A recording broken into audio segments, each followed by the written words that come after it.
is operating. So income statement item, sales, cost of goods sold, period cost, operating expenses. Because sales drives merchandise cost. You either buy it or you make it. So the sales drives. Once you know how many units you want to sell, you can plan for the production, plan for the purchase. Then you can also plan the period cost. So how much you are going to support all these sales. You have people issue invoice, collecting money, all these type of things, marketing, any promotion, all these type of things. Cost associated with sales. Okay, so that's the first group of budget. The second group of budget including three. It's called financial budgets. So the first one is called cash budget. Cash is very important, okay? You don't have money, you cannot pay. You cannot pay, people stop giving you product, okay, to sell. You cannot pay, your employee will come to work for you. That's a problem. You cannot pay interest, dangerous, okay? So cash is very important. So when I was working in a company, my boss, every month, the end of the month, like now, today is what, 29th? Every month to say, do we have enough money in the bank? Why? Because 30th, the end of the month, we have to pay salary. If we don't have money, we're going to be in trouble. The day after, beginning of the month, do we have money to pay rent? You cannot pay rent, you're in serious trouble.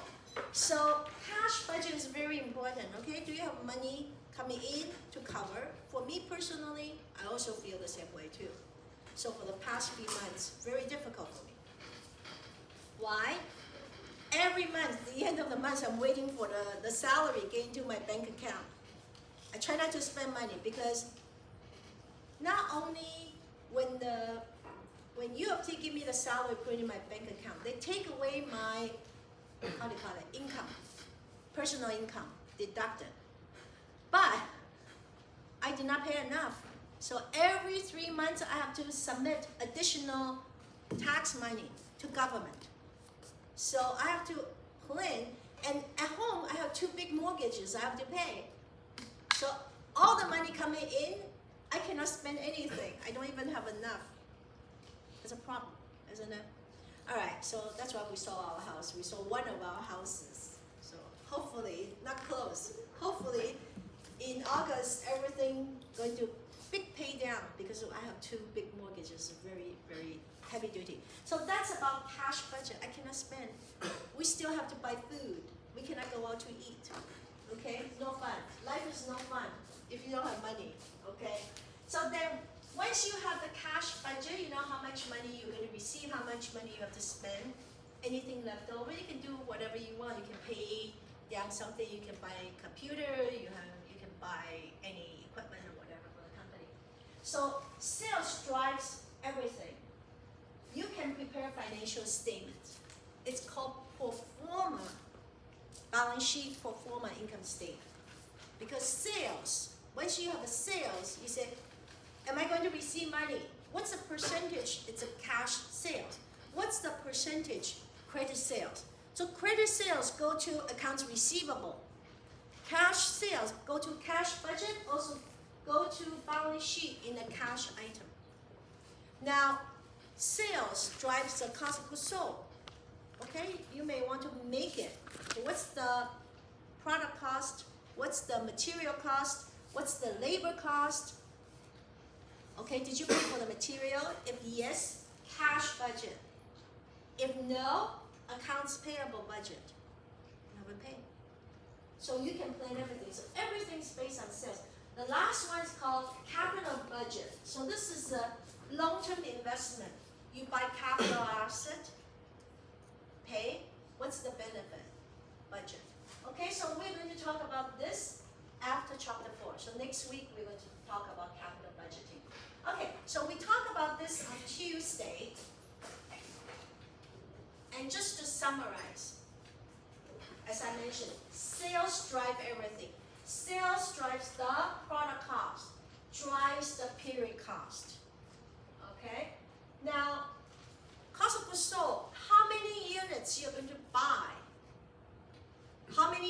units you're going to sell? It depends. Can be the same. You can buy 100 units, you sell 100 units. The same. Sometimes you may sell more, you buy less. Why is that? Because you have leftover from before. So cost of goods sold, cost of goods manufactured, or cost of goods sold and purchase may be different. It all depends on the beginning inventory and ending inventory. This is what you'll learn in chapter 5. Okay, so this is a review. Those students did not come, it's not very smart, okay? It depends on beginning and ending inventory. If beginning and ending inventory the same, either 0, so you are going to sell 100 units, you have to make 100 units. Okay, you want to sell 100 units, you want to have 20 left over, you don't have anything to start with. So you want to have 20, beginning is 0, make a difference. So you have to make 120. Okay, so sales drive the cost of goods sold, production, cost of goods production. Okay, so what am I going to tell you? Okay, so this is what happened. Now, when you prepare statement, financial statement, so last class, Tuesday, I show you contribution margin statement. So the statement, financial statements are all based on sales, not based on production. Okay, you have to remember that.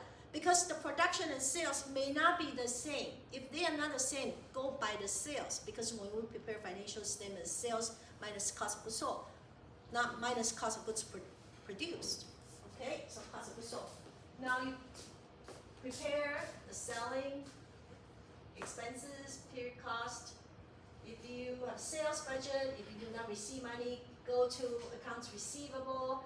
If you purchase, you did not pay, go to accounts payable.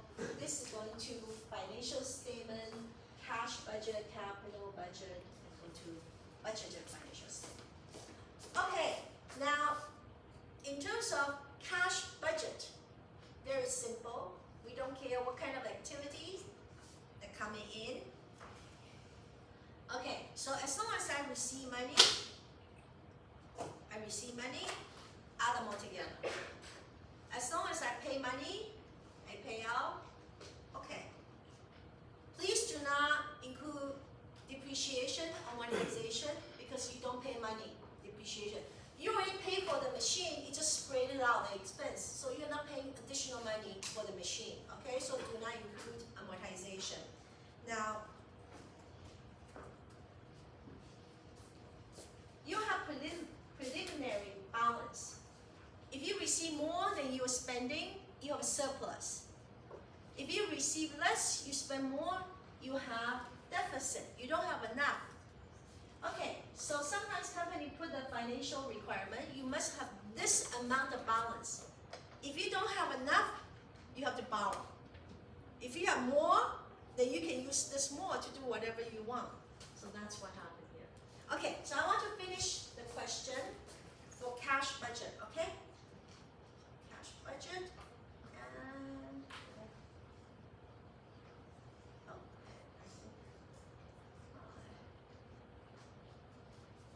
so it's chapter 10 question. And please continue to use this spreadsheet, okay? This spreadsheet.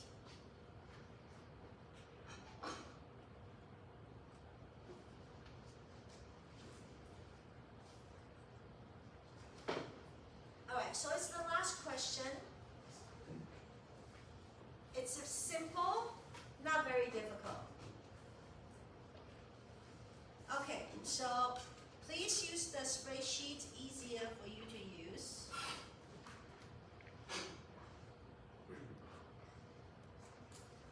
Okay, so it's down, oops, sorry.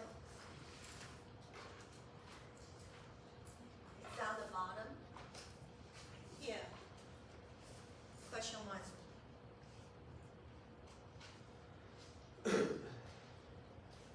This is an additional question.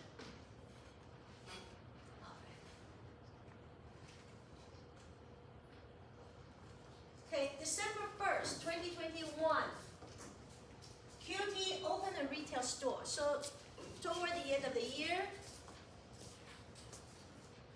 they open a store. Christmas coming, so it's a good time to open a new business. So they're selling computer bags. This question is very easy because it's not production. Last class, I show you the production. So when we go into production, you have material, you have labor, we did not do the overhead. There are two other questions with the overhead. Okay, so each computer bag, we sell $30.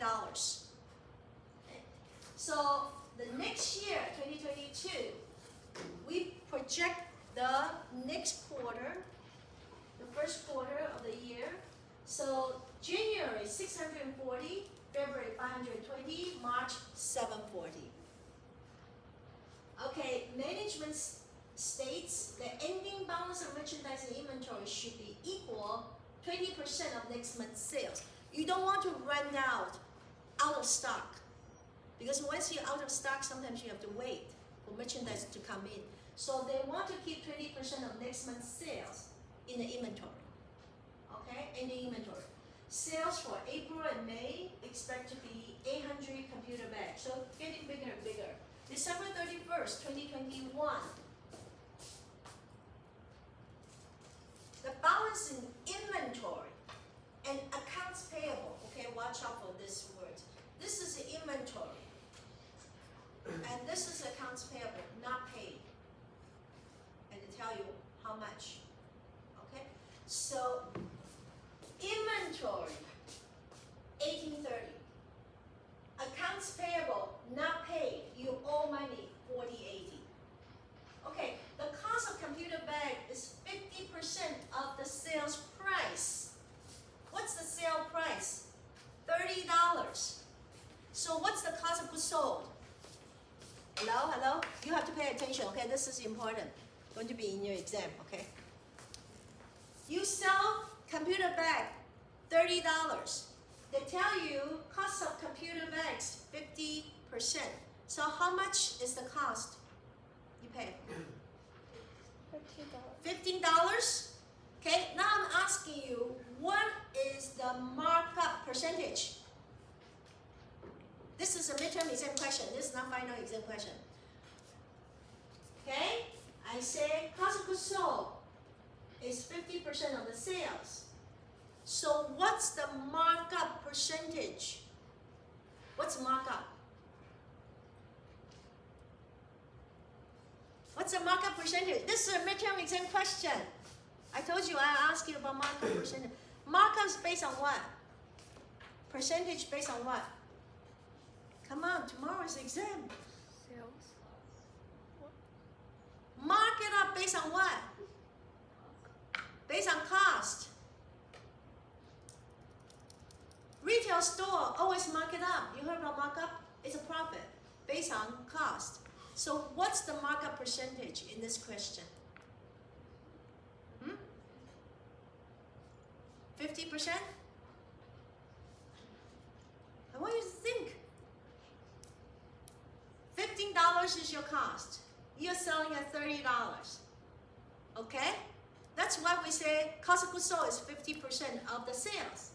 Okay? So what's the markup percentage? 200. 200%? Huh? 100%? How about the rest of you? Some people say 50, some people say 100, some people say 200. Okay, so if your cost is 15, 200 will be $45. Isn't that right? 200% times 2 is $30 is your profit. Add your cost 15, it'll be 45. So 100% is 15 plus 15, your profit 15, $30. That's $30. So the markup percentage is 100%. Are we okay with this? You understand the concept? Don't just kind of, okay? You have to all know this. Running a business, you have to know this, your markup percentage. So why is it 50% and the other one is 100%? Because 50% is based on sales. 100% is based on cost. Remember I told you that? If you know your cost, you add the profit based on the cost, that's the markup. If you take the sales and times the percentage, that's gross profit margin, 50%. Okay, so now payment pattern for the purchase is 50% paid in the month of purchase. We get 2% discount. Okay, then 30% you pay 1 month after you purchase. So it's the second month. Accounts payable 30 days. And you don't get any discount. And 2 months later, you pay the rest of 20%. So current month, first month, second month, the third month, or the fourth month, 1, 2, 3, you pay everything, nothing owing. Okay, so that's the pattern. So how do we pay? You see the payment pattern of purchase. So we make the payment based on purchase. This is very important. Okay? All right. So what does the question say? Prepare cash budget for the first quarter. Okay. We cannot figure out payment if you don't know how much you purchase. So first of all, I need to figure out how much I buy. Once I know how much I buy, then I can see how much I pay. 50% with 98% I pay, 2% discount, 30%, 20%. So first of all, I need to figure out the purchase. This is important, okay?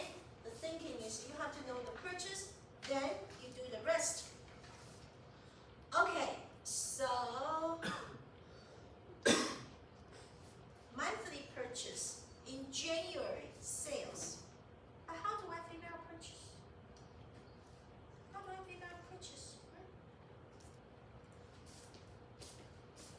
Remember last class, I showed you the cost of goods sold calculation? I said that's important. And that is exactly chapter 5 material. Okay, so remember I say beginning plus additional purchase, this is called goods available for sale. Minus the ending, whatever left over, I have cost of goods sold. Cost of goods sold and sales is the same in units. So if I want to keep purchase, I want to find out how many I need to buy. Then I need to move these two over. So I need to have sales plus ending inventory. This is everything I need to have. If I already have something to start with, I manage the beginning. This is very important, okay? This is chapter 5 material. Doesn't go away. You need to know this. You can use the T account, you can use the calculation. This is the formula. Okay, so once I know that, how many I'm going to buy? First, I make it into units, and after that, I times the dollar amount. Okay, so sales in units. Add beginning inventory minus the ending inventory. That will give me purchase in units. So I first figure out how many I need to buy, but I know each one I pay $15. Are you working with me? You're smiling. Okay, so now sales. 640, 520, 740. Okay, so for the 3 months, next year, 3 months, I need to sell 1,900. Do I need to buy 1,900? Not necessarily. It depends. If I have something left over, I don't need to buy so many. But if I want to have leftover for the current month, maybe I need to buy more. Okay? So, sorry, now I made a mistake. Correction. Add the ending minus the beginning. I made a mistake. Can you make the correction? S plus E minus B. Okay, so ending inventory, what we need is 20% of next month's sales. So April, they tell us 800.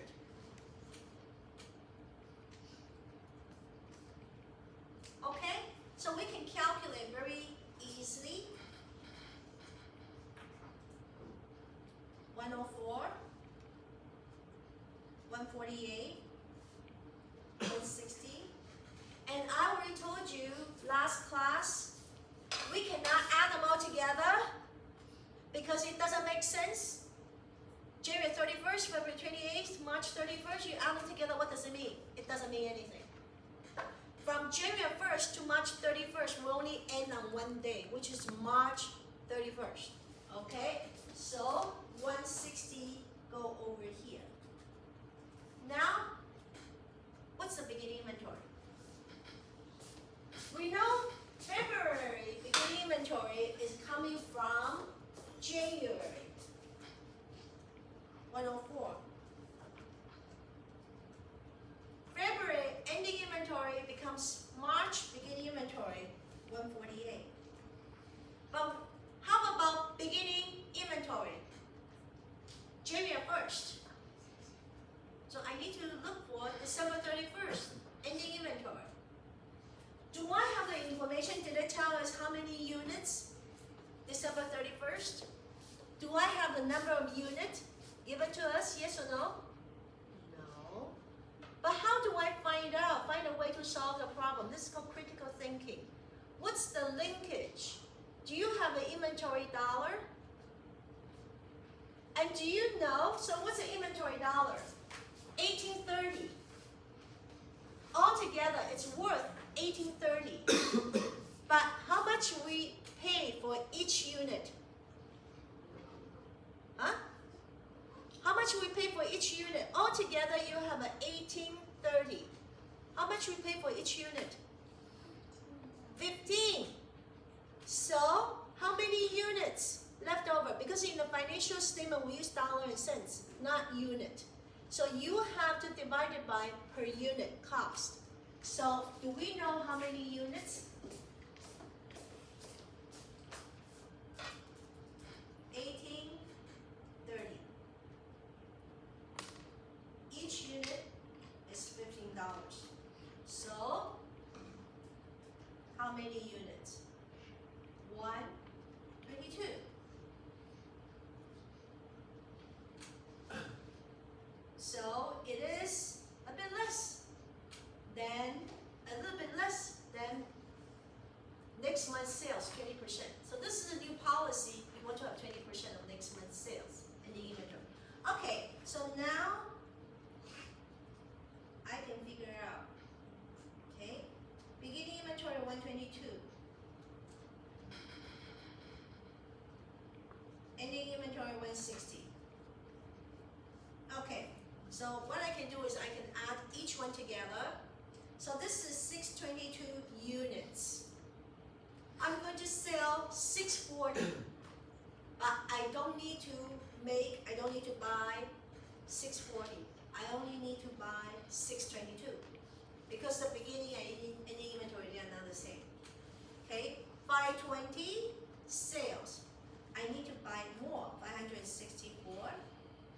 And March 740, I need to buy 752.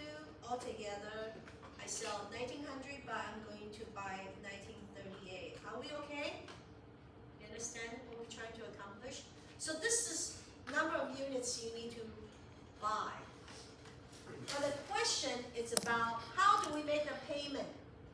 If you don't know the dollar amount, how can you know how you're going to pay? So, times purchase, I should put purchase in dollars, okay? Each one is 15. This is cost of goods sold. Okay, so it's 9330, 8460, 11,280. All together for 3 months is 29,070. Are we okay with this? Okay, once you know the dollar amount you purchase, then you can plan how we pay, payment schedule. Okay, so when we make the payment, cash payment, we have to pay December, not paid. We're going to pay January purchase, we're going to pay February purchase, March purchase. Okay.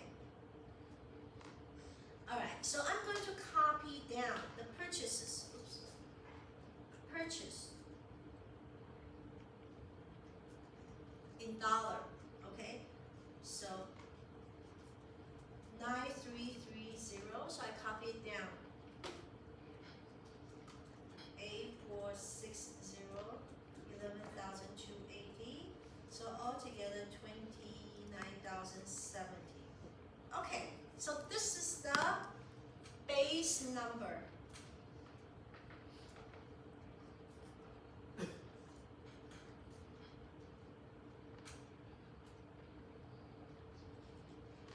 Okay, now I need to make payment from December purchase. Okay, so December.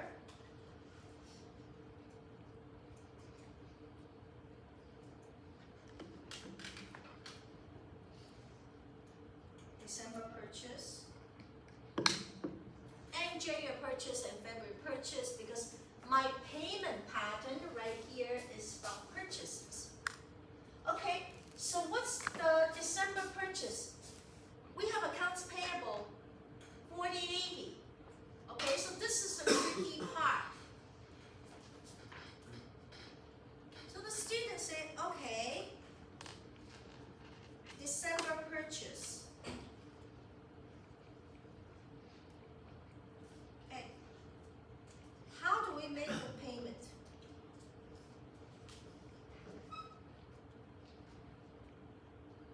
So for the current month, based on purchase, I pay 50%, but I get 2% discount.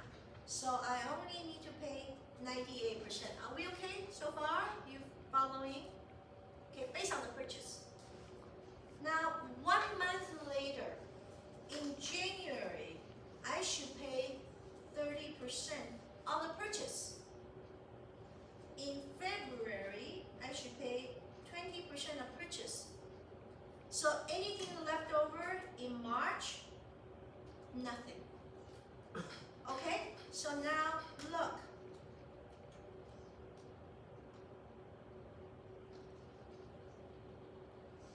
Do we get the information about December purchase? No. It doesn't tell us. It tells you accounts payable, 4080. So you have to know the concept of accounts payable. What's accounts payable? Not paid. That's why I'm waiting to be paid. Accounts receivable, not received. You're going to receive. Okay? So, they tell you accounts payable, which is not paid.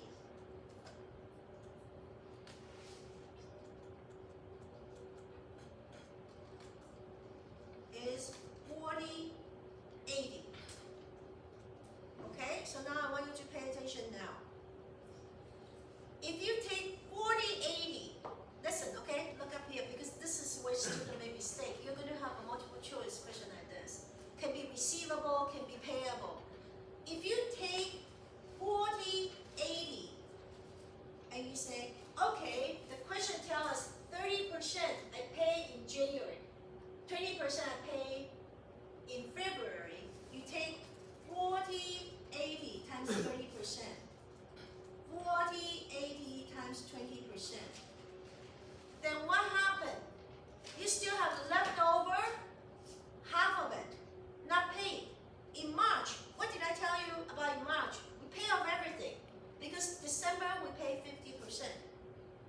30% we pay in January, 20% we pay from purchase. Done. Nothing left over. If you do this 50%, 20%, you still have 50% left over. So obviously this is not right. This is not based on accounts payable. If you are doing this, it's based on accounts payable because you take 30% on the accounts payable, 20% on the accounts payable. But the question says based on purchase. So what do we do? Okay, so what we should do is this. Accounts payable is not paid. As I say, not paid. Accounts payable equals not paid, which is 4080. 50% paid, 50% not paid of purchase paid. 50% of the purchase not paid.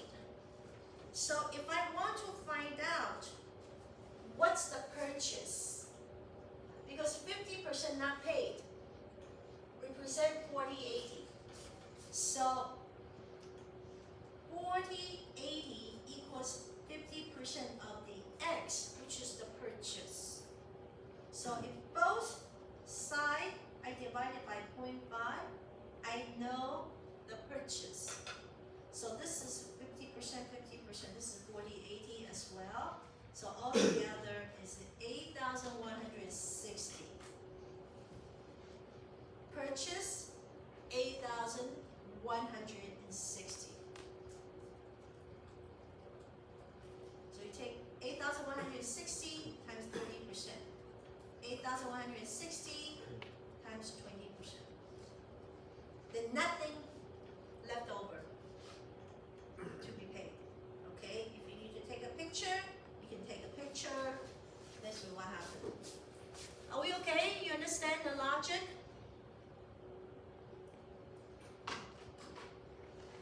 Okay. Now, let's continue. Now that I know the purchase is 81.60 in December, I can do the schedule. Okay, so go back here. December purchase, okay, is accounts payable 40/80 equals 0.5 of the purchases. So purchases equals 8160. Okay, so now in January, I'm going to put the pattern down, okay? January, pay 30%, no discount. Pay 20%, no discount. Okay, so done. March, nothing. So December purchase 2448. We need to pay in January. We need to pay 1632. So if you add the two together, this is 40/80. March, nothing owed. And accounts payable means not paid. From December purchase, nothing. Because 50% paid in December, 30% paid in January, and 20% paid in February. Are we okay with this? Make sense to you? Logical? Okay, so nothing. Okay, now we go to January purchase. Okay, January purchase is 9330. Okay, so January purchase 50%. Use the different color, okay? 50% we paid, but we don't pay 100% of that. We only pay 98%. In February, I pay 30%. In March, 20%. So anything left over to be paid in April? No, because January, February, March paid all of it. Okay, so now we just need to do the calculation. In January, 4572 based on the purchase. In February, 2799. In March, 1866. So altogether we pay 9237. Nothing left over. So now you look. We make the purchase 9330. But I only paid 9237. Why is that? Because I get a 2% discount in January for that 50%. So I don't pay the whole thing. I have discount. We okay? Okay, now continue doing February purchase. February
$99.38. So for February purchase, I'm going to pay $66.83, and I have leftover, which is $60.92. Okay, go to March. Purchase $11,280. Okay, so please go to March. Do not leave it in January or February, because March purchase start March. In January, you don't know how much you buy in March. Okay, so the same pattern, 50%, 98%. So what happened? The same as December. December you buy, in December 50%, you pay, but then you only pay 98%, which means that the other 50% you do not pay. So 30% you're going to pay in April, and 20% pay in May. The same pattern as in December. Okay, so 11,280 is 57.27. So we pay 55.27. The leftover is 56.40. A little bit more, because the leftover we don't get a discount. Are we okay with this? Okay. So now we add them all together. We figure it out every month. Okay. We don't add the base number. Okay. So what we're going to do is this. We add January, all the payment.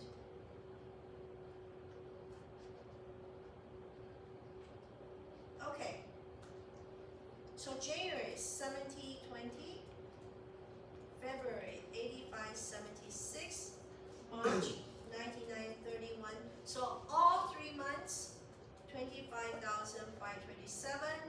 And the leftover is 73.32. Not paid. Accounts payable, not paid. So this is exactly like December. However, December, we only have one number from December. But if in the exam, in the final exam, I give you the total 73.32. This number, accounts payable, not paid, actually coming from 2 months. One is from February purchase, one is from March purchase. So I have to give you more information. Out of this amount, what's the percentage from February? What's the percentage from March? Then you calculate backwards. If I don't give you the percentage, just everything lumped together, you won't be able to figure out. Different purchase, different month. Okay, I'm going to say one more time. If in the exam I give you this number, but this number is coming from 2 months leftover, not paid, I have to tell you the percentage of each month. So first, you split the percentage of each month. You can calculate back to figure out the purchase. Then you can do the planning in April, in May, in June. Are we okay with this? Okay, you want to take a picture? You can take a picture. Okay, in the past, I always get very annoyed. When I see students take a picture, I say, you lazy bum, why don't you write it? Why don't you just write? Did I tell you I went to Paris last fall? I was taking French class. I have totally different perspective, because I try to listen, I try to copy, and I try to understand what the teacher was talking about in French. I couldn't write fast enough. So I have appreciation of you, right? Sometimes too slow to write. So, but my teacher said, oh, you can take a picture, so I took a picture. So now I'm okay. If you want to take a picture, you can take a picture. Okay.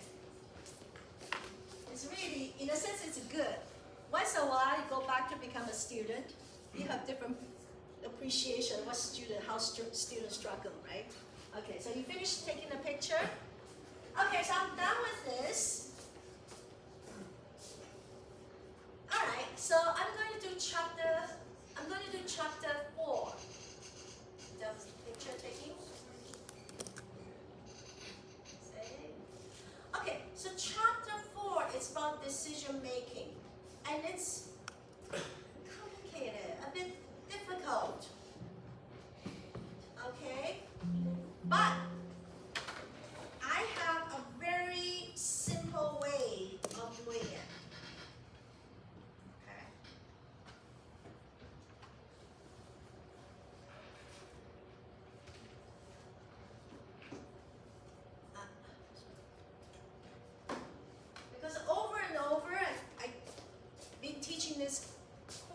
so long, and I try to simplify. So now I have a way, I find it's easier. You may not find it easier, okay? But it's easier, it's just simpler. You don't get confused. And that's why you're in class, because you're in class, I give you this, we call value add, something quick and easy that you can figure out. Okay, so we are talking about decision making. When we make decision, we have to take relevant information. Okay, if it's irrelevant, we don't worry about it. So you want to buy stocks, some investment. If somebody give you the financial information 2 years ago, what is that going to do for you? Maybe 2 years ago, companies making great, have a great performance, but last year was terrible. So giving you 2 years ago information is not relevant for your decision making. So when we talk about relevant information, you have to be timely, have to be relevant to make a better decision. So we talk about this in chapter 1. So back to review of chapter 1. Right? Relevant information has to be in the future and has to be different among the options. So revenue has to be different. You choose option A, option B, they are different revenue, different cost. If they are both the same, it's irrelevant. Both the same, doesn't matter which way you go. Okay? So when we are making decision, my way of doing it, if you look at the textbook, is always show you side by side. Okay? And then take the difference. I find it's very confusing.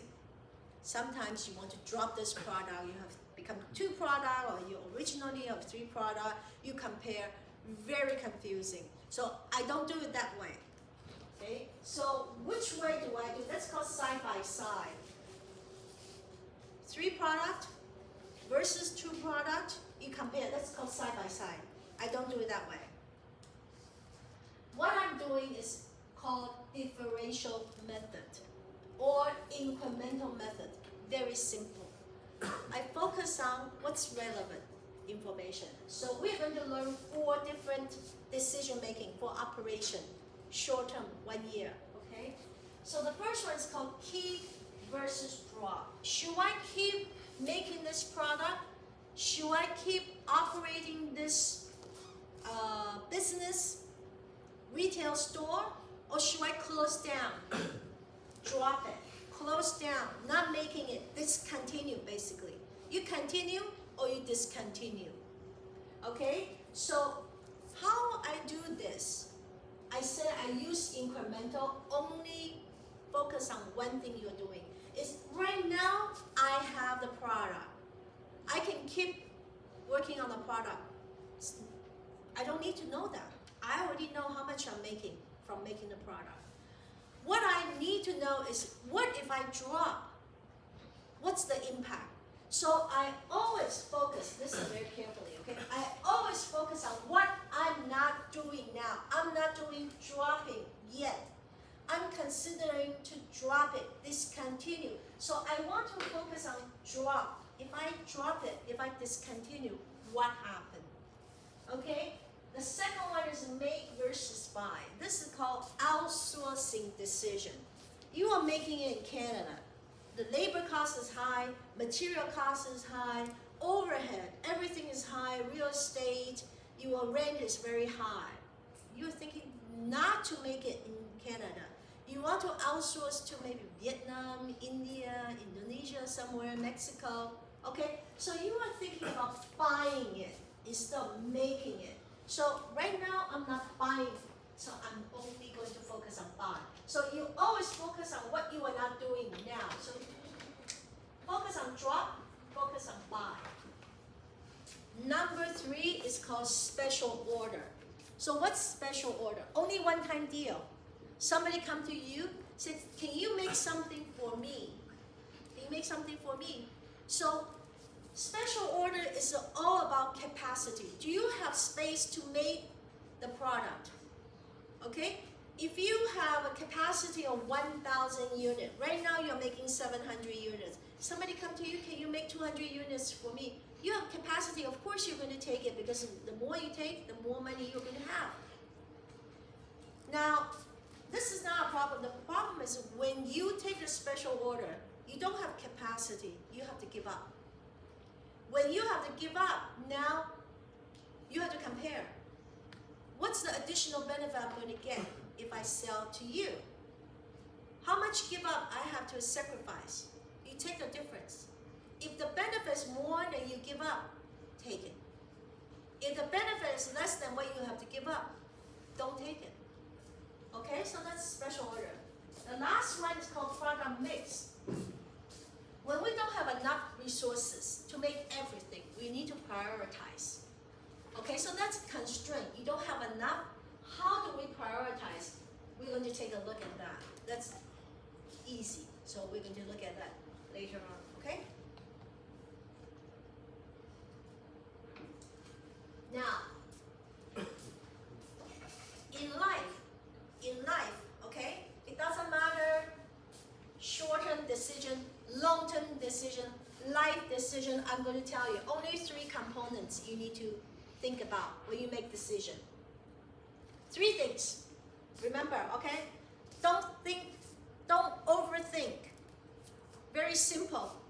Making decision. What's the cost to me if I do it? What's the benefit I'm going to get? Is there any other additional benefit, additional cost to me if I do it this way? Okay, only 3 things in life. Anything you do. So next week, when you come back, based on this morning, I only did 2. I think I did the product mix, keep and drop, only 2. So when you come back next class, I do make versus buy and special order. Okay, and then we do the long-term decision making. So it doesn't matter short-term, long-term decision. You only think about 3 things. Number 1 is negative, cost. What's the cost to me? Doesn't matter which decision. What's the cost to me? It's always negative. You invest, money go out, negative. Okay, number 1. Number 2, the reason you're going to do this, you got to have a benefit. Okay, so number 2 is all the benefits, whatever the benefits you're going to have. So now you'll come, yes? Sorry.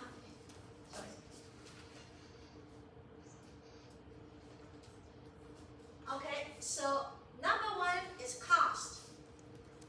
Number 2, got to have a benefit. Otherwise, why would you do this? Okay. Number 3, only 3 components. I call it opportunity cost.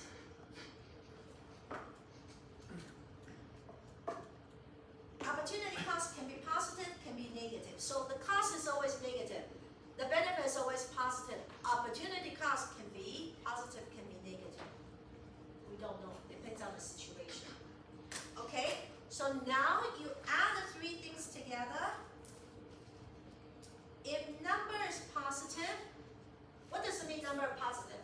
Means the benefit, opportunity cost is greater than your cost. Benefit is greater than the cost. You should go ahead. So number is positive, go ahead with the decision. If the number is negative, no go. Because your cost is greater than all your benefit. Why would you do that? You wouldn't. Negative, no go. Number 3, if it's a 0, just break even. We call it point of indifference. Okay, point of indifference is like, you can do it, you don't have to do it. Break even. I'm okay. So then we have to look at qualitative. So I'm not making money, but then maybe my awareness in the market, people know. So for example, if we're going to go into another market, go to Europe, our product. Not making money the first few years, but more awareness. This is qualitative, not dollar and cents, but people know about your product line. Okay, so those things you may consider. Okay, so let me tell you, okay, point of indifference, important term. When I was writing, I always tell students this. This is a real story, okay? So when I was preparing my professional exam to become an accountant, the very every course we have to write an exam, only one exam that determine you're going to pass or you're going to fail, you have to retake. They give you 5 times. I think they give you 5 times to retake the course, okay? So I always got lucky. I did not do that very well, but I passed. That's all I care, right? Nobody asked me, what do you get? You asked me what I get in my accounting courses? No, I don't even remember. Okay, so the last course I did was finance course. Okay, so I was very good. I was able to do all the questions. I was quite happy, almost done. Till the last question, they asked point of indifference. I said, what's the point of indifference? I never heard of this term. I study so much, I don't know what point of indifference. Well, that question is 18 marks. I couldn't answer. Well, 18 marks, I couldn't answer. But I got 80. I got 80% for that exam, okay? How I remember, because I was so frustrated because I couldn't answer. So I only made probably one multiple choice mistake. The rest I got everything right. So because of my experience, I make sure all my students know what point of indifference is. I put it in the exam for you, huh? You're a beneficiary for my mistake. Okay, so point of indifference means the break even, indifferent. You do it, you don't do it, the same. Okay? All right, so this is what we do. Doesn't matter what you do. Cost, benefit, opportunity cost. Additional benefit, additional cost. Okay, so now when we make decision, talking about quantitative, this is what we try to calculate. Okay, so relevant revenue, relevant cost, any opportunity cost. Now, relevant information has to be in the future, has to be differ among options. You already know this.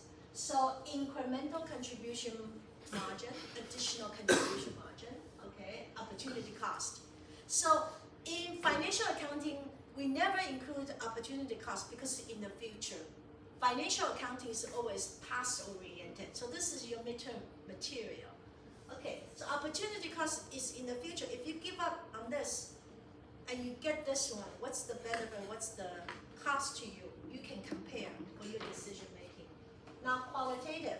If you're going to drop one product line, you have a whole bunch of employees. What are you going to do with them?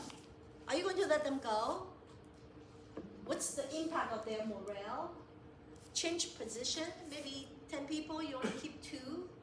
And you have to train them, maybe you switch machine. Rather than labor intensive, become using machine. So you have to train people how to operate the machine. Okay, maybe stress.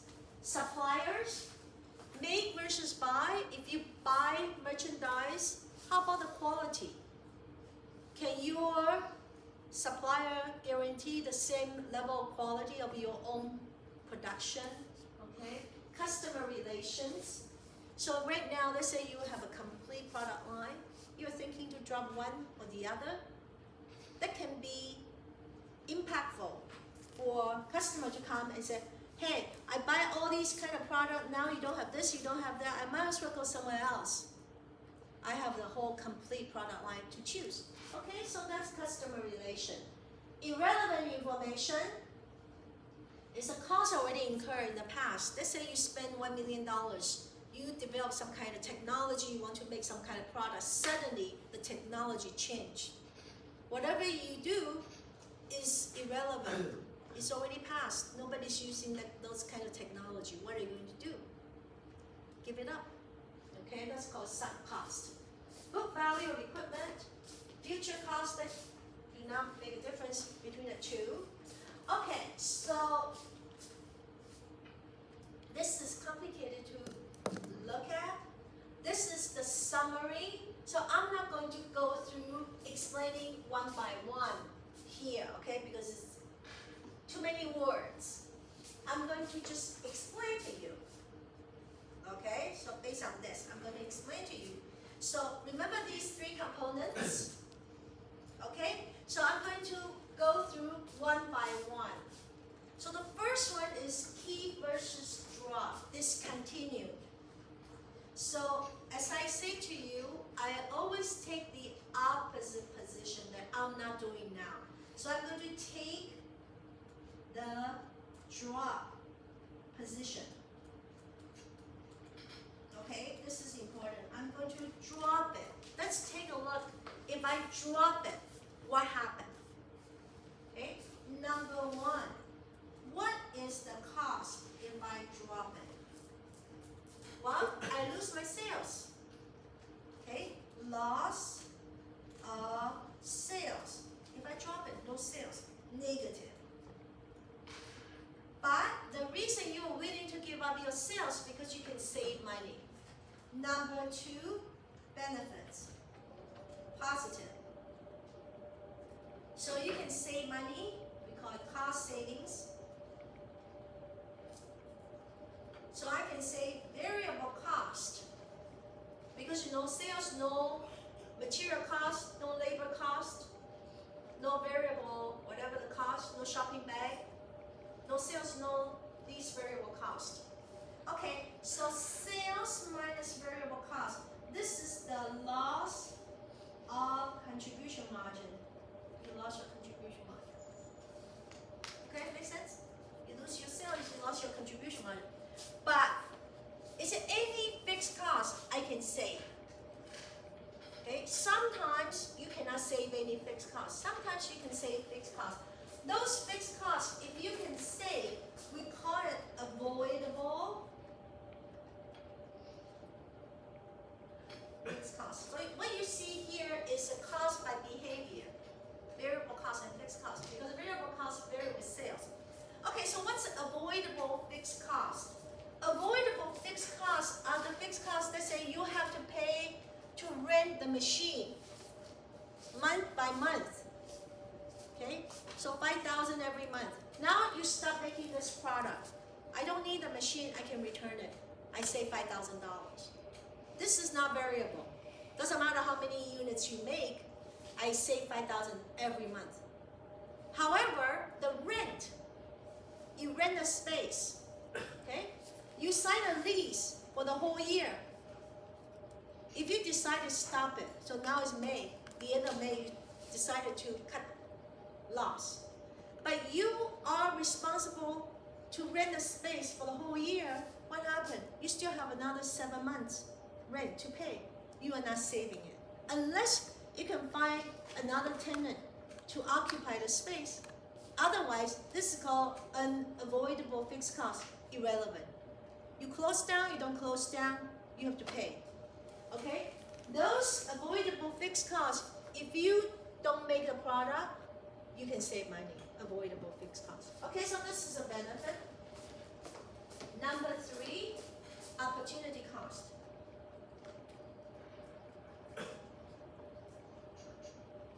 So what's the opportunity cost? This is the additional profit. Okay, so I call it incremental contribution margin. So incremental sales, incremental variable cost, incremental contribution margin from other products. This one can be positive, can be negative, depends on the situation. Okay, so for example, you have 3 products, okay? You have 3 products. You are not going to make product C. If you don't make product C, you have more space, release the space. You can make more product A or product B.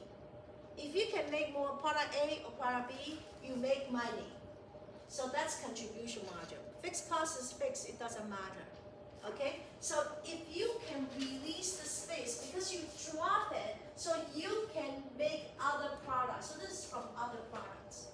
Can be positive. Sometimes can be negative. So in what situation can be negative, I'll tell you next week. Okay? So this is a basic information. You add the 3 things together. Again, positive, go ahead with the drop position. This is the net benefit or cost. If positive, it's good to do it because your benefit is more than the cost. Okay? I want you to pay attention, okay? This part is hard. This is just the theory part, okay? No go. Meaning you are going to lose too much for If it's 0, point of indifference, break even.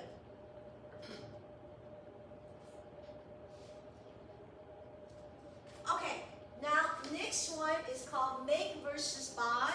Should I make it or should I buy it? So what I'm going to do is, because I'm making it now, I'm consider other situation to buy. So I'm going to take the purchase position.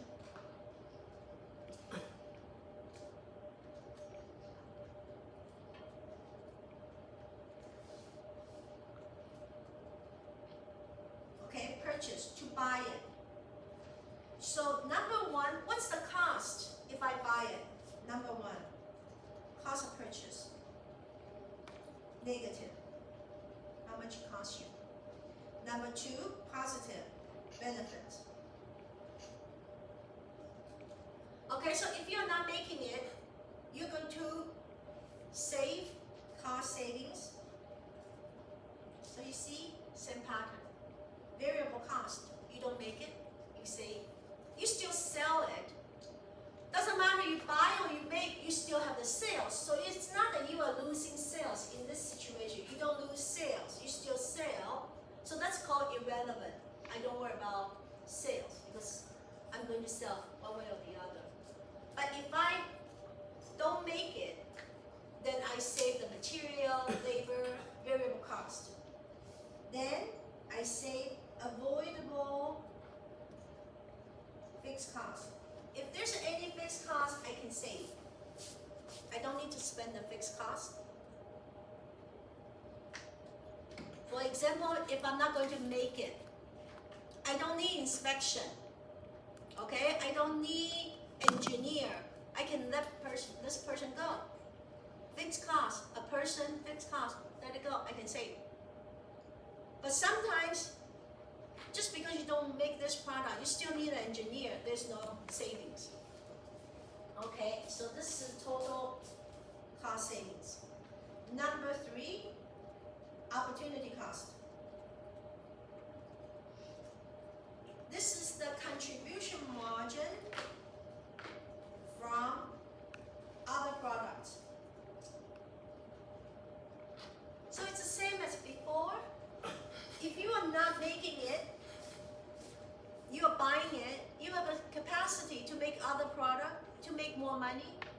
And is there any additional contribution margin you can make? Fixed cost is fixed, it's not going to change, but is there any additional money I'm going to make?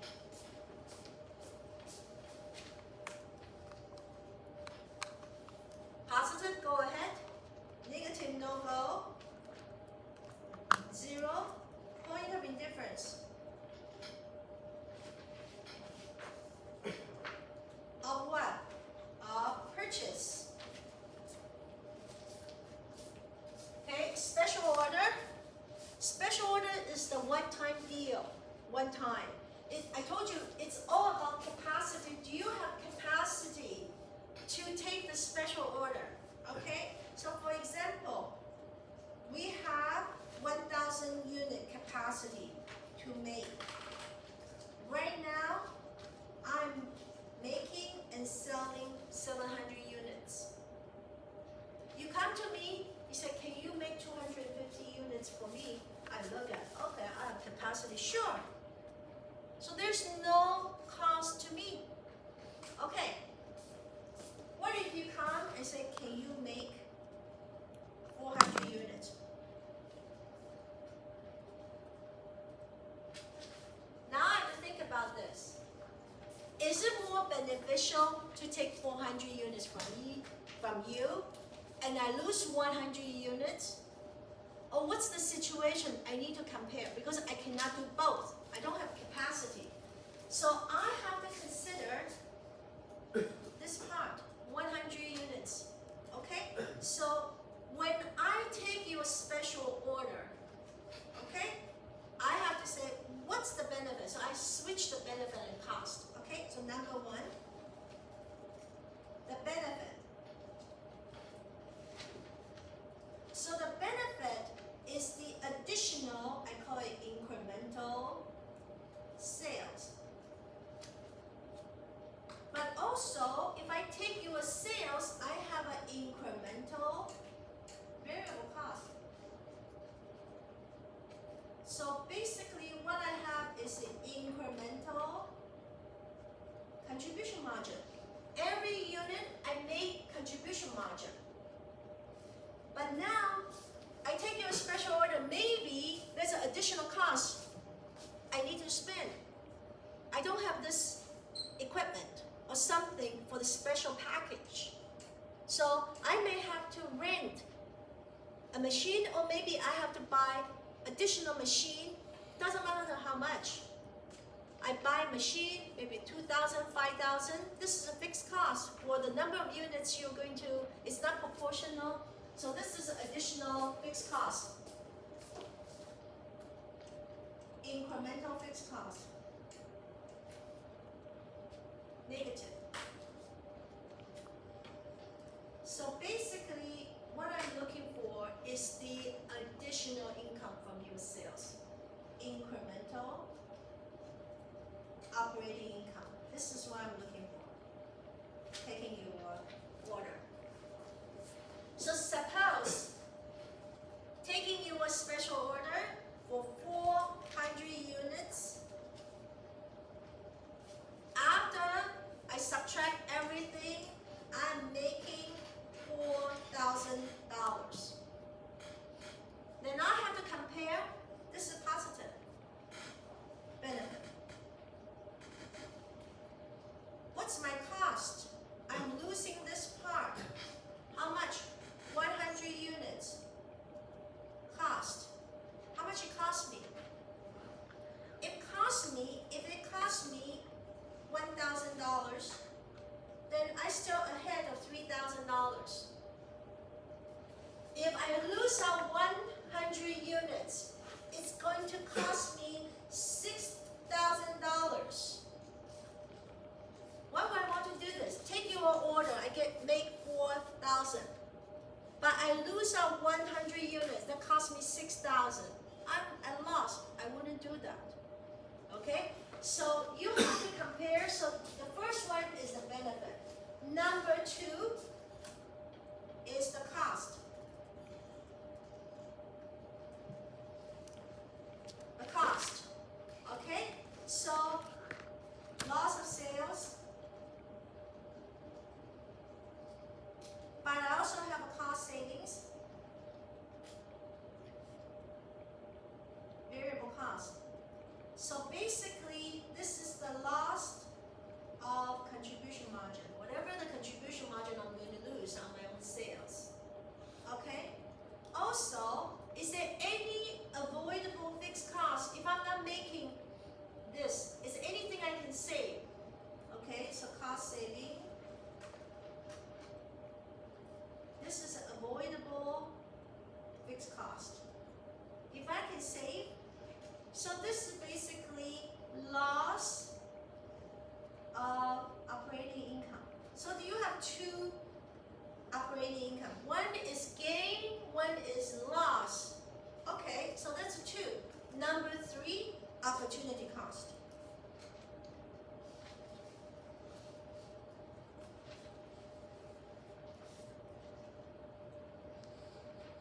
This can be positive, can be negative, depends on the situation. So today we are not going to go over this part. Okay. Everybody study attendance? Yes? Pass along? No? Where's the attendance sheet?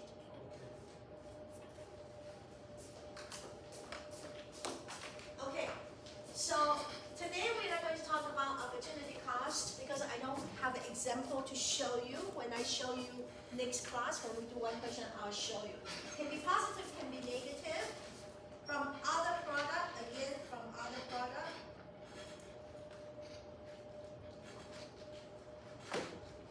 So if the positive, go ahead, take a special order.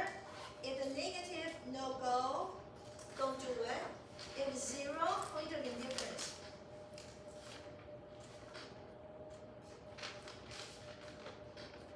Okay, that's it. The three calculation, the same pattern. Cost, benefit, more benefit, additional cost to me? Three things. In life, the same thing. Okay, product mix. This is scarce resources when we don't have enough resources. Okay, so I'm going to come to this in a minute. So now I'm going to summarize. So now we can take a look at very complicated summary. Okay, so key versus drop. You see I highlight the yellow color is focus on drop because that's not what we are doing now. So I'm going to focus on drop. Make versus buy, I'm not buying it, so I'm going to focus on buy. If I buy, then what happened? Special order, I'm not taking special order, so I'm going to focus on taking the special order. Constraint, I don't have enough.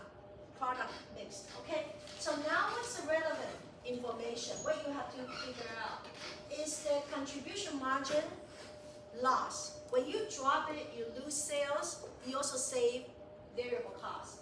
Avoidable fixed cost. Opportunity cost. This is exactly what I show you here. Drop. Okay. Cost, avoidable fixed cost. Okay. Opportunity cost, opportunity cost. So what's not relevant, not important for us? Sunk cost. Something you already spent in the past. You cannot get any money out of it. Sunk cost. Not avoidable fixed cost. The fixed cost is going to continue to generate no savings. Okay, so the other one is called allocated common cost. What does it mean, allocated common cost? This is the overhead cost, common to support all products. Okay, so I'm going to explain to you how this works. Allocated common cost.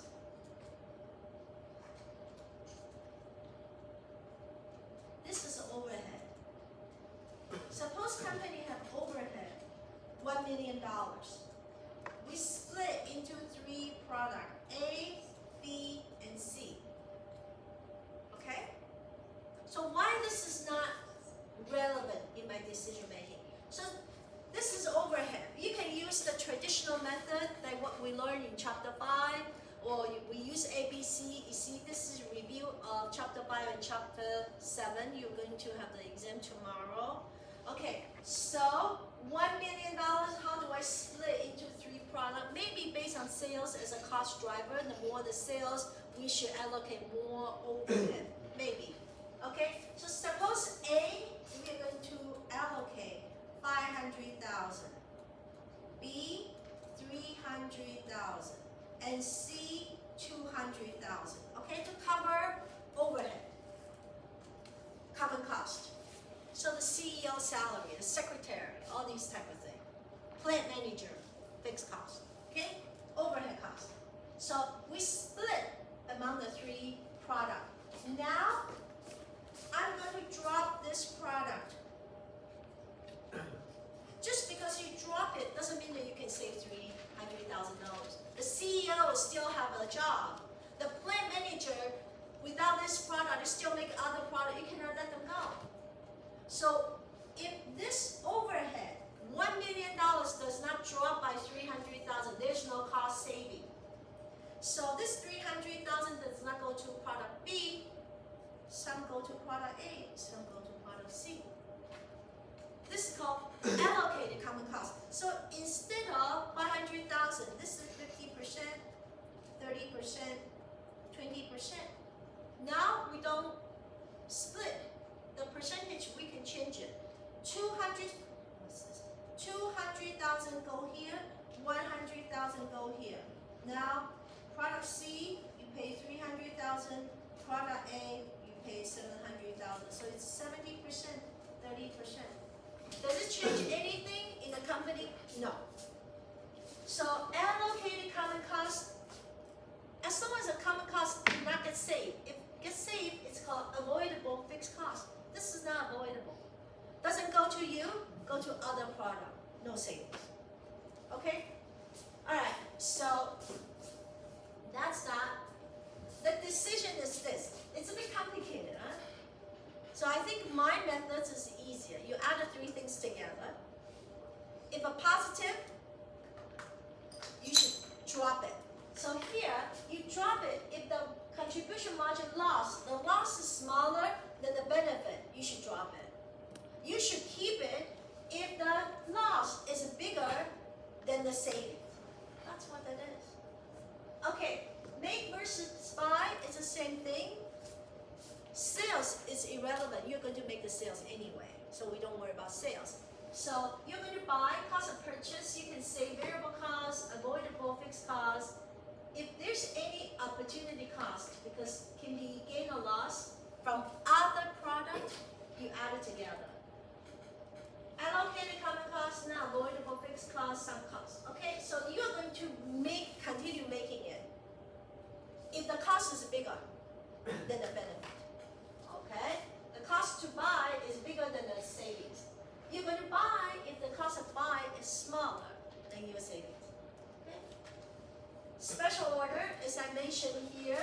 So we look at all the incremental. So incremental sales, incremental cost, it's the incremental contribution margin. If you have an additional fixed cost, you subtract that. Okay? Now, what's the benefit? The cost. The cost is that we have an opportunity cost, existing order. Okay, so any cost we lose the existing sales. Any additional opportunity cost from other product. Okay, that's that. Okay, so I'm going to show you 3 scenarios just to summarize. This is easy. Okay, 3 components: cost, benefit. Additional benefit, additional cost, we call it opportunity cost.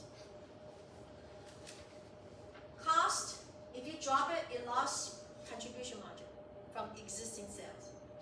If you buy it, the cost of purchase. If you take the special order, you lose your existing sales. That's what happened, the cost to you. What's the benefit?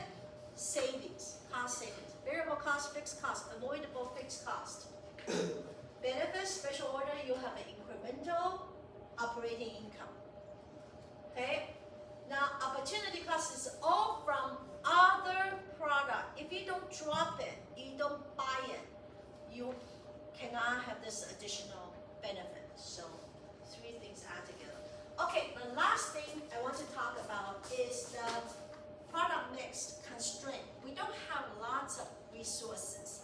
So let's say I make 3 products, A, B, and C. Okay? So sales for A is 50. For B is 120. For C is 80. Just making it up. Okay? Variable cost for A is let's say $20. So contribution margin is $30. Now, product B, the variable cost is, let's say, $60. Okay? So contribution margin is 60, double the amount of A. Now C, product C, the variable cost is, let's say, $40. So contribution margin is 40. If all things being equal, use the same amount of resources, then you should say, okay, we're going to make B first because B give me more money, and then C, and then A. That's fine if all use the same resources. However, if let's say I don't have enough of ingredients, whatever the ingredients, and each of the product use different amount of ingredients. Okay, suppose product A, number of kilograms we use is 6 kilograms. Product B, let's say product B use 4 kilograms. Or let me make 6 kilograms. Okay.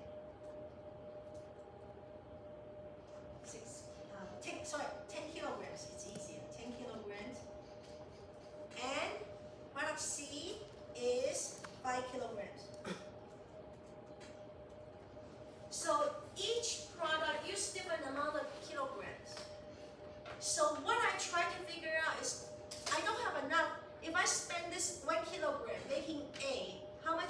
get per kilogram, profit per kilogram.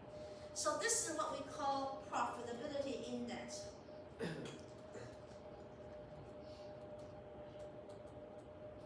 I divide it by the number of kilogram used. So all things being equal, if I spend this ingredient or this whatever material in here in product A give me $5 per kilogram.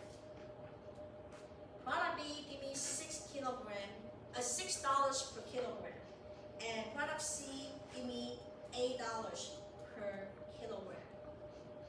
So I same amount of material. If I make C, will make $8 for me. Okay. If I make B, give me $6.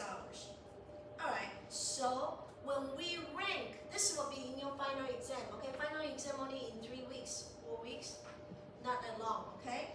We don't rank by the unit. We don't rank contribution margin per unit because every unit you use different amount of resources. So what do? We rank by per kilogram because same material used in different product. So this is number 1, this is number 2, and this is number 3. I will ask you to rank in the final exam. Okay? This is when we don't have enough resources for everything. So I'm going to make C first. It's not based on per unit. Okay, so I'm going to do questions with you. Are we okay with this? A lot of theory behind, but it's very simple if you understand the concept. Anytime when you make decision, what's the cost? What's the benefit? Is there any additional benefit from other things? Okay, so let's do one question. So the question I'm going to work with you, for your information, 4.43 is a big question. I'm going to take it up next class because we don't have a lot of time. So this question will be very similar to your final exam. Okay, so I already finished your final exam, I told you, right? So this weekend is very busy because tomorrow we have exam, I do mark your question, and I have to review the marking from the TA. I have 20 some project to review. So I try to give you feedback as soon as I can. But I don't have time to check the solution of the final exam. But I know this question is in there. Okay, so I give you a heads up. Now, additional question number 1.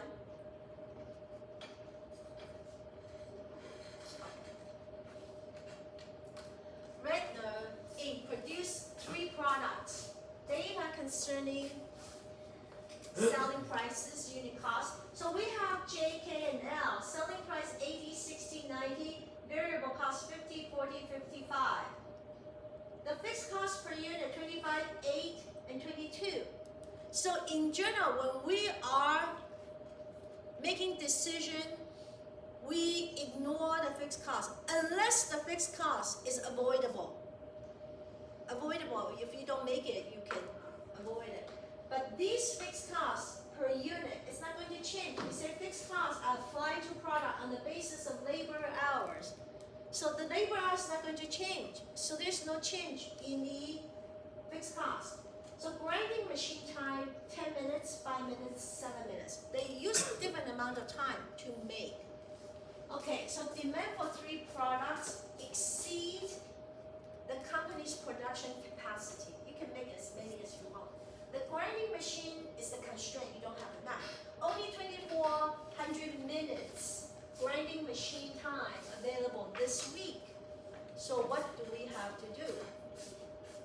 Given the grinding machine constraint, so we have to rank which one we are going to prioritize. And we have to support the calculation.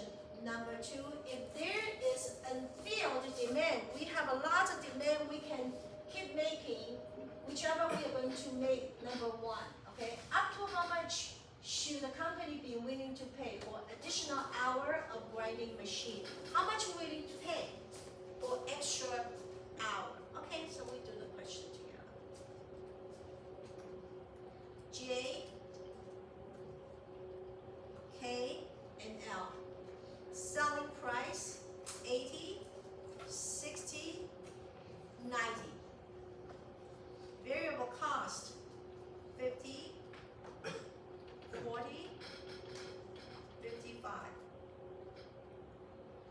contribution margin per unit is $30, $20, and $35. Don't be fooled by which contribution margin per unit give you the most, because they use different amount of resources. Are we okay? Different amount of time. So the constraint is grinding machine. So number of minutes required: 10 minutes, 5 minutes, 7 minutes. So contribution margin per minute, which means that I turn on the machine 1 minute later. If I work on J, K, L, L, how much I get 1 minute later in terms of profit. So this is called profitability index. Okay, so $3 if I turn on the machine, 1 minute later, if I make J, they give you $3 profit. K, $4, and L, the most, $5. So the ranking is 1, 2, and 3. So it's not this. It's based on profitability index. I will ask you this in the final exam. Okay, so if you can keep making a lot of L, contribution margin per unit is $5.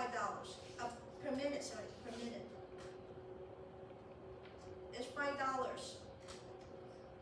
You don't have enough, you want to buy, go to another plant, another company, use their machine, you want to buy the time. Okay, how much are you willing to pay per minute or per hour? Okay, so let's look at the minute. You make $5 a minute. Are you willing to pay $1 to get extra time? Hello? You make $5 per minute. Are you willing to pay $1 to make extra unit? Yes or no? You make $5. Are you okay to pay $1 for extra? Yes or no? Hello? You make $5. Are you okay to pay $1? Of course. How about $2? You still make money. How about 3? How about 4? No? You don't make money? You make $1. How about $4.99?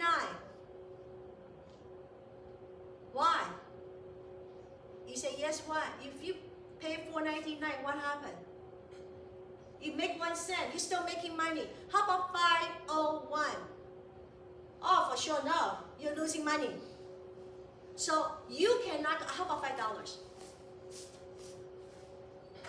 You make $5, you give up $5? Yes or no? Why not? You don't make money, but you don't lose money. Is it okay or no? No? Why not? Because opportunity cost. What opportunity cost? You are going to make as many as you can. There's a demand out there. So it's not okay for you to pay $5. You have to make 1 cent. For sure, 1 cent. Huh? Okay, this is where we talk about qualitative. So if you pay $5, you don't make extra money. Why is not okay? Your customer will be happier, no? Yes, they'll be happier. So why don't you want to produce, even though you don't make money? You're not losing money. So that's why when we say the break-even point, if you have an opportunity, of course you should do it. So remember this, okay? Every time when I ask you up to how much, always up to the contribution margin.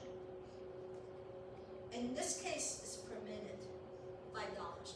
So $5 per minute times 60 minutes equals $300 per hour. That's the question. You are not going to pay more than $5, but $5, you don't make money, at least keep the customer happy. This is qualitative, it's okay to do that. So you can say this is opportunity cost because the qualitative, customer happier. Okay, so now let's do another question, keep versus drop, the first question. Are we okay? What we're doing? You're very quiet. I don't know if you're with me or not. Some of you keep using the phone. I can tell, I can see from here. Okay, so this is income statement for one of our ginseng growers. So in Ontario, we have lots of ginseng farms, you know, like Ontario ginseng is very famous. So we have three kind of quality of ginseng: premium, regular, and royal. Okay, so all show 100 kilogram. Okay, now sales 2,200, regular 1,600, royal 1,800. So altogether 5,600. This is a financial statement for three different products. Okay, variable cost 1,400, 1,000, 1080. All right, so they show you contribution margin 800, 600, 720. So they did not tell us how much resources we use to process each quality of ginseng. Maybe the process is the same. How you process, you collect, you going through the production, dry it, and so on. It's the same. The only difference probably the grade of the ginseng. Maybe one type is more potency, stronger, the other one is weaker, whatever. Okay? So it did not tell us how we use the resources. The only difference is maybe the quality of the ginseng. So now product line fixed cost. For the specific fixed cost for this product line, for premium 640, regular 725, royal 520. So altogether 1885. So what happened? We have a star. It tells you if the company drop the product, drop this product, these costs were no longer incurred. So this is called avoidable fixed cost. This cost specifically for this product. If we don't have a product, we don't have this fixed cost. It's fixed cost, not variable cost, but we can save that, avoidable fixed cost. Corporate overhead, corporate allocated cost. Okay, so 90,8105, which means that the total overhead is 275. 275. How do we put the split 275 into three different products? We charge premium $90, regular 80, and royal 105. 275. Well, this cost, allocated overhead cost, will it change? He said none of these corporate costs are expected to change if we drop the product. So the owner, the CEO, or accountant, they are not going to let go because you don't have this. You still need these people to manage the two products. So which means the 275 you're not going to save. 80 does not go to regular, well, some go to premium and some go to royal, so no savings. So the only thing that you can save is the production line fixed cost, avoidable fixed cost. Okay, so what does the question want us to do? Use the general decision rule. Which product should corporate emphasize? So they do not tell us the constraint. So I just use the contribution margin to rank. Using the general decision rule, should the company drop regular, assuming there's no demand for other product? So there's no opportunity cost, positive or negative for other product. So there's no. They did not tell you we can sell more premium, we can sell more royal. No, there's nothing there. So we have to do the calculation. Show operating income will change if regular drop. What's the point in kilogram measure be indifferent to drop? So this is the break-even point for regular. Okay, what other information would you consider before making a decision? Okay, quickly. So I'm going to take the drop position, discontinued position. Because right now, I have it. I don't want to do the side by side. Side by side means first I do the three together and I do the two together, and then I subtract. No, I don't want to do that. It's too complicated. I just drop. What happens if I drop? Okay, so if I drop, number one is the cost. Okay, so loss of sales. Loss of sales is 1,600. Okay, now number two, benefits. Cost savings. So I have variable cost. Variable cost, I say $1,000. So this is loss of contribution margin, which is $600. If I drop it, I don't have the profit contribution margin. Okay, do I have an avoidable? I'm going to use the green. Avoidable fixed cost I can save. Okay, so I can save $725. Okay, so this is the benefit. So $125. Number three, any opportunity cost.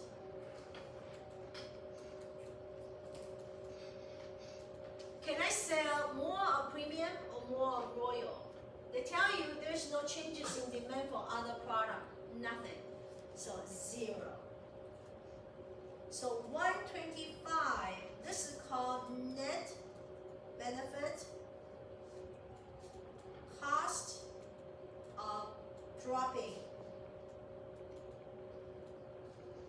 If I drop, I benefit positive. So I should drop it based on the calculation. Okay? Now, what's the impact on the overall company's operating income? Right now, the operating income, if you look at this, premium 70, royal 95, the big loser, regular 205. So all three things together is negative 40 because the regular drop. Bring down the average, bring down the profit. So right now it's 40. The end, 40, okay? So if I can drop it, I can increase by 125, which means that 85 is the net benefit on operating income, 85. This is the impact on company's operating income. Are we okay? So 3 parts, very easy. I don't have to worry about 3 and 2 and compare. I just say, what's the drop? What's the situation? Okay, so now the question, this is this, okay? So now the question asks, which one I should emphasize? Actually, I reverse the 2. Okay, premium, regular,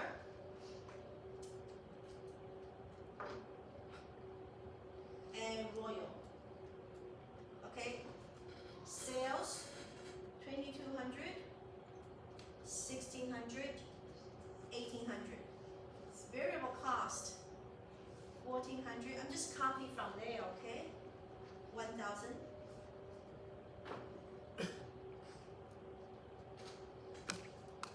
And 1080.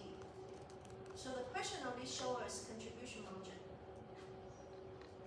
800, 600, 720. Okay, because the question did not tell us the process time take longer for this model, for that model, for this brand, for grade, and so on. No. So there's no constraint. So we're going to rank based on contribution margin per unit. So we're going to make premium first, royal second, and regular third. Okay? That's how we rank it. Now, at what break-even point? Okay? Point of indifference to drop it. So I have to cover my overhead. Fixed cost. Okay? So contribution